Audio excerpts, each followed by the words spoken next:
Perencanaan adalah proses menentukan tujuan masa depan dan langkah-langkah terbaik untuk mencapainya dengan efektif dan berkelanjutan.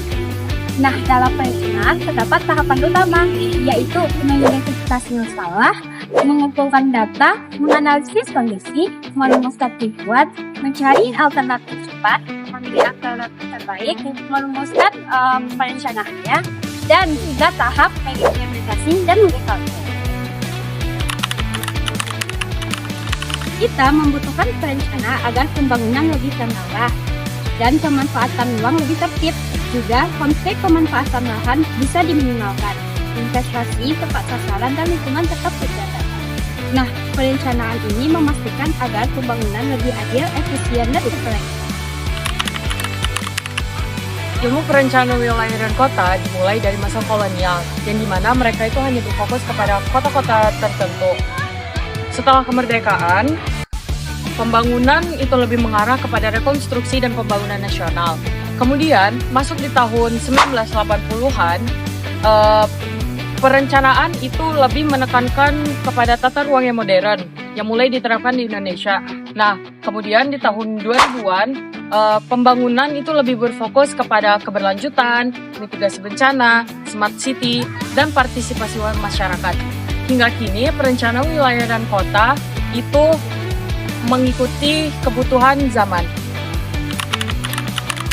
Seorang perencana profesional itu harus menguasai analisis publik, GIS, lingkungan, sosial masyarakat, dan transportasi.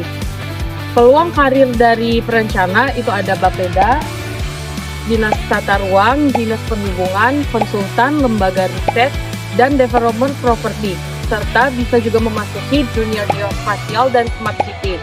Nah, profesi perencanaan ini sangat berperan penting dalam mengarahkan suatu wilayah dan suatu kota untuk di masa depan.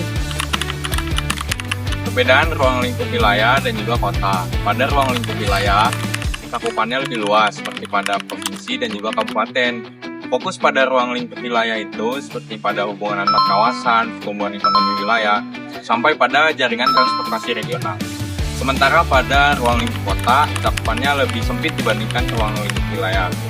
Dan juga berfokus pada tata guna lahan, pemukiman, dan juga fasilitas umum dan desain ruang kota.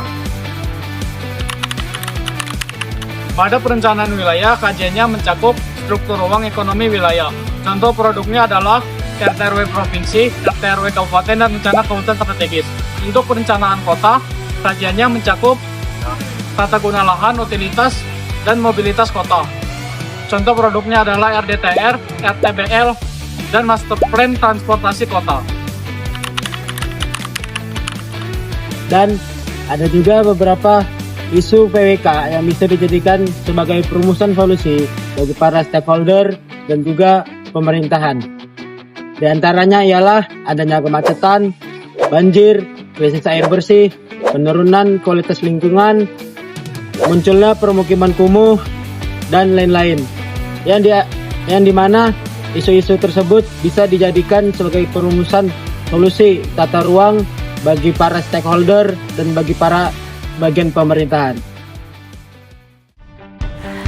Dari mata kuliah dasar perencanaan wilayah dan kota, kami memahami bahwa perencanaan bertujuan untuk mengatur ruang agar tertata, produktif, aman, dan berkelanjutan. Kami juga menyadari masih banyak hal yang perlu dipelajari, seperti penguasaan GIS, analisis tata ruang, pemahaman regulasi, hingga penerapan teknologi dalam perencanaan kota.